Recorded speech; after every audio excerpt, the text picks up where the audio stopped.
Hi சுட்டீஸ், எல்லாரும் எப்படி இருக்கீங்க? இன்னைக்கு ஒரு கதை பார்க்கலாம். ஒரு அரசன் வேட்டைக்கு வந்தபோது கூட்டத்திலிருந்து பிரிஞ்சுட்டான். அவனுக்கு தாகமும் பசியும் வாட்டியது. அதுவோ அடர்ந்த காடு. மனிதர்கள் கிடைப்பார்களா அப்படின்னு அலைஞ்சான். தூரத்தில் ஒருத்தன் சொல்லி பொறுக்கி கொண்டிருக்கதை பார்த்துட்டு அவன் பக்கத்தில் போனான். தாகத்துக்கு நீர் கிடைக்குமா அப்படின்னு கேட்டான். அந்த ஆள் தன்னுடைய குடுவையிலிருந்து நீரை கொடுத்ததோடு தான் கொண்டு வந்த கம்பங்குளையும் கொடுத்தான். வறுமையிலும் இரக்க குணத்தோடு இருந்த அவனுக்கு ஏதாவது உபயோகமான பரிசை அளிக்க விரும்பினான் அரசன். தனக்கு சொந்தமான சந்தனவனத்தை காண்பிச்சு வேண்டிய மரங்களை வெட்டிக்கோன்னு அனுமதி சீட்டும் கொடுத்தான். அதற்குள் அவனது பரிவாரங்களும் அவனை பார்த்துருச்சு.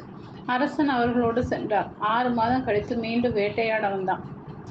காட்டானை அவன் கண்கள் தேடிச்சு. அவனும் அரசனை பார்த்ததும் ஓடி வந்து, நல்லா இருக்கீங்களா, உங்க உதவிக்கு ரொம்ப நன்றிங்க அப்படின்னு சொன்னான். இப்போ வசதியா இருக்கியான்னு விசாரிச்சார் அரசன். ரொம்ப சௌகரியமா இருக்கேங்க. ஒரு வேளை அரிசிச்சோறு சாப்பிட்றேன். முதல் நாள் மரத்தை வெட்டினப்போ அதிகாரங்க வந்துட்டாங்க. அனுமதி சீட்டை காண்பிச்சதும், நீ சிரமப்படாதே, நாங்களே வெட்டிக்கிறோன்னு சொல்லிட்டாங்க. முந்தின தினம் ₹1/4 கிடைக்கும். இப்போ ₹1 தராங்களே, அதோட வேலை செய்த கை சும்மா இருக்குமா? கூடமாட வெட்டுறது தான் அப்படின்னு சஃபாவியா சொன்னான். அரசன், ஏமாற்று பேர்வீர்கள் இல்லாத இடமே இல்லையா அப்படின்னு அயர்ந்து போனான். சந்தன மரத்துக்கும் சவுக்கு மரத்துக்கும் வித்தியாசம் காணாதவன் சந்தோஷப்பட்டு கொண்டிருந்தான்.